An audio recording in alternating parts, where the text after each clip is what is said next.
La paz armada. A partir de 1873, los estados más poderosos promovieron acciones agresivas en aras de la búsqueda y la consolidación de zonas de influencia que les permitieran asegurarse mercados y materias primas. Hasta entonces, la economía nunca se había asociado tan estrechamente con la política. La expansión de las empresas y de los estados que la apoyaban era concebida como una demostración de la fortaleza de la nación. El nacionalismo se convirtió en el argumento de la expansión imperialista y el capitalismo se extendía a todo el mundo, y su triunfo se presentaba como una epopeya de progreso y de civilización. La denominada paz armada, que había caracterizado la política internacional desde principios de siglo, se apoyaba sobre dos pilares: los sistemas de alianzas protagonizadas por Alemania y Francia, y la carrera armamentística encabezada por Rusia. La exaltación nacionalista. Tanto el militarismo como la política exterior de las potencias se desarrollaron en un clima impregnado por un nacionalismo extremo. En toda Europa, la imagen del enemigo externo encendía la euforia nacionalista. Franceses contra alemanes, alemanes contra franceses y eslavos, rusos contra alemanes y japoneses, italianos contra austríacos, turcos contra eslavos. Desde comienzos del siglo XX, el movimiento de la Gran Serbia intentó sublivar a las comunidades eslavas para unirlas en un gran estado serbio, apoyadas por los hermanos rusos. Alemania reclamaba sin éxito su participación en el reparto colonial. Entonces el gobierno alemán optó por una política agresiva que alarmó a las potencias rivales. Además, Alemania promovía la idea de una resurrección de la nación conquistadora y se presentaba como custodio de Occidente frente a los bárbaros eslavos, aunque también debía vigilar al oeste, sobre todo a los franceses. Desde 1871, los nacionalistas franceses más exaltados aspiraban a vengar la derrota sufrida en la guerra franco-prusiana, y en 1912 los ciudadanos eligieron a Raymond Poincaré, que era un partidario acérrimo de la revancha. Crisis en Marruecos. A comienzos del siglo XX, Marruecos era un país independiente y rico en recursos y oportunidades, que los franceses y alemanes codiciaban. Los franceses contaban con el apoyo de Gran Bretaña a cambio de una plena libertad de acción para los ingleses en Egipto.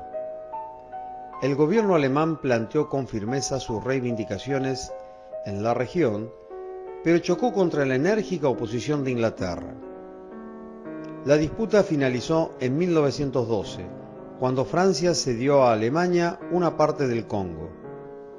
Marruecos pasó a formar parte del imperio colonial francés. Sin embargo, ninguna de las partes quedó satisfecha. Crisis en los Balcanes.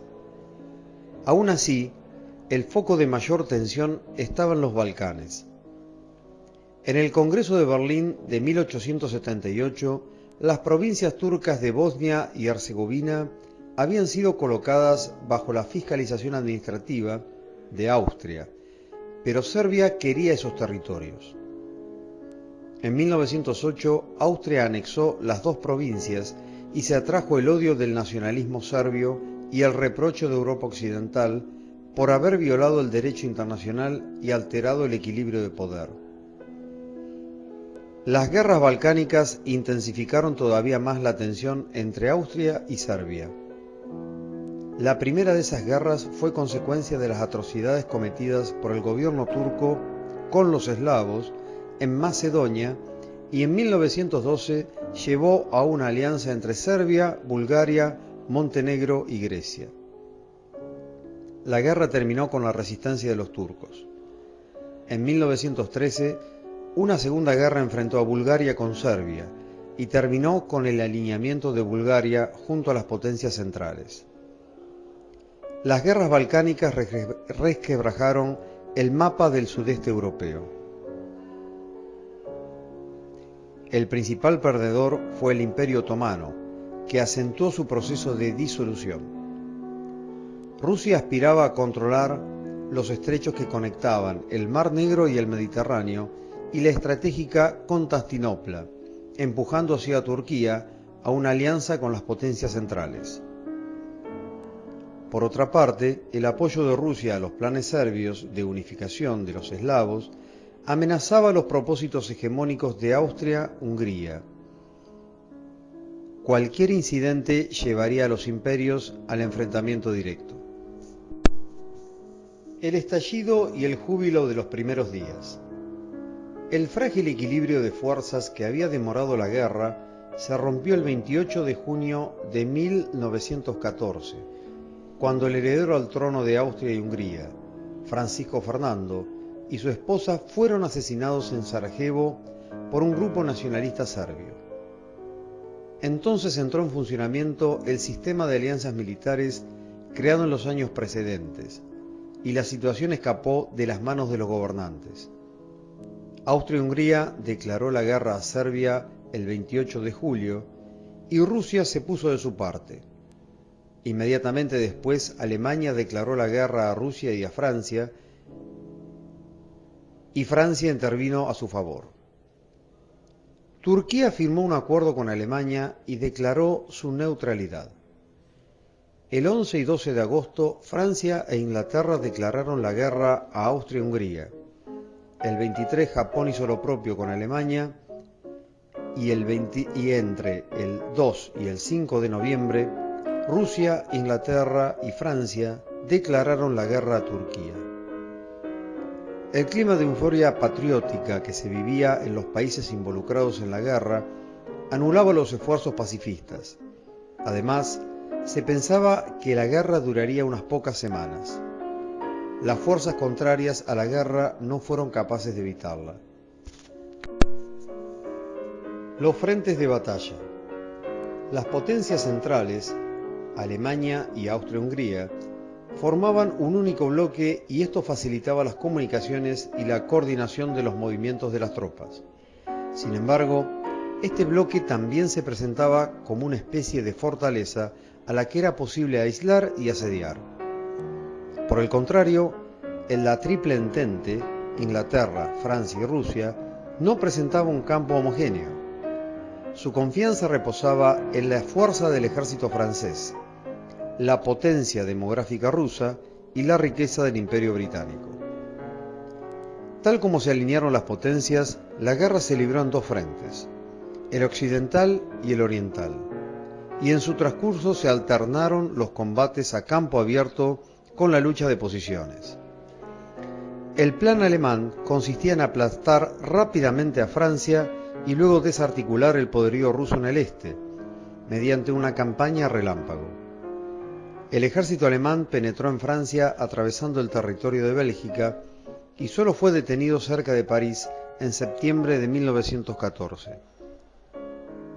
Los franceses, apoyados por belgas y británicos, improvisaron líneas paralelas de trincheras y fortificaciones defensivas que se extendían desde la costa del Canal de la Mancha hasta el límite con Suiza.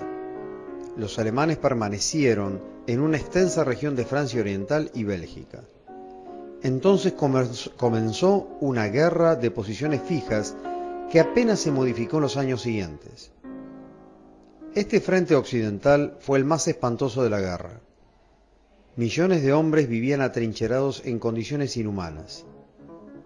En 1916 se libraron en Francia dos batallas cuyos nombres se han convertido en sinónimo de descenso a los infiernos. Una de ellas, la batalla de Verdún, se produjo tras un año y medio de inmovilización. Los aliados habían planeado una ofensiva general en los dos frentes, pero los alemanes atacaron primero. La batalla por la ciudad y sus colinas duró 6 meses. Antes de que los alemanes pudieran tomar Verdún, los aliados lanzaron una ofensiva a lo largo del río Somme, situado al norte de Francia. La primera batalla de Somme, la más sangrienta de la guerra, permitió que los soldados aliados recuperaran algo de terreno. Entretanto, en el frente oriental, los alemanes destruyeron a una fuerza de invasión en la batalla de Tannenberg y después expulsaron de Polonia a los ejércitos rusos. Los miembros de la Entente intentaron abrir el estrecho de los Dardanelos, pero la resistencia turco-alemana se los impidió.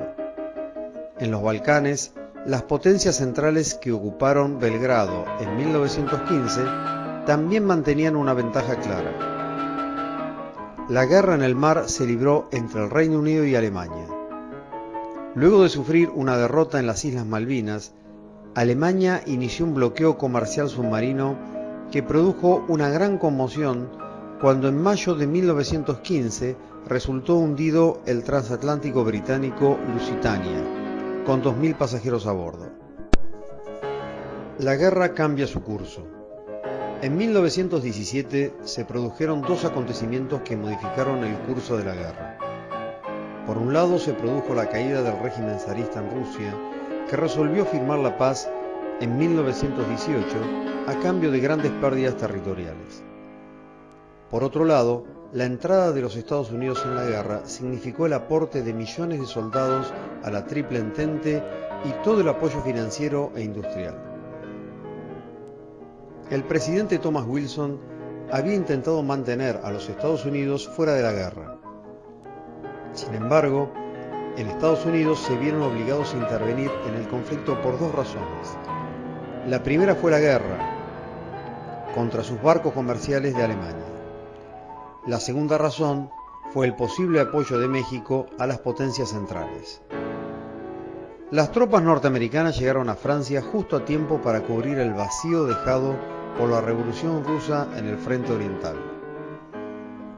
Con el refuerzo norteamericano, los aliados hicieron valer su superioridad en vehículos blindados y aviones, y tras una segunda y encarnizada batalla en el río Marne, en la frontera con Bélgica, iniciaron un avance incontenible en julio de 1918. La llegada de las fuerzas estadounidenses no fue la única causa del derrumbe de las potencias centrales. En Alemania y Austria-Hungría florecieron los movimientos pacifistas. Los soldados se amotinaban y la población estaba saturada. Las tropas se retiraban en todos los frentes. Para el 30 de octubre, Alemania quedó sola. El derrumbe de los imperios y la paz de Versalles. La derrota de 1918 provocó la disolución de los imperios austrohúngaro y ruso y la formación de nuevos estados nacionales en sus antiguos dominios. Los eslavos del sur formaron el reino de Yugoslavia. Los checos y eslovacos proclamaron la República de Checoslovaquia. Polonia y Turquía se transformaron en estados independientes. También desapareció el Imperio Germánico. Ante la inminencia de la derrota, el gobierno alemán emprendió una serie de reformas con el objeto de atemperar las condiciones de la rendición. Pero era demasiado tarde. El 10 de noviembre, el Kaiser Guillermo II huía a Holanda. El 28 de junio de 1919, los países beligerantes firmaron un acuerdo para terminar la guerra, el Tratado de Versalles. El tratado resultó perjudicial para Alemania y le impuso una serie de restricciones que fomentaron el deseo de la revancha de los alemanes. Así quedaban preparadas las condiciones para una nueva contienda mundial.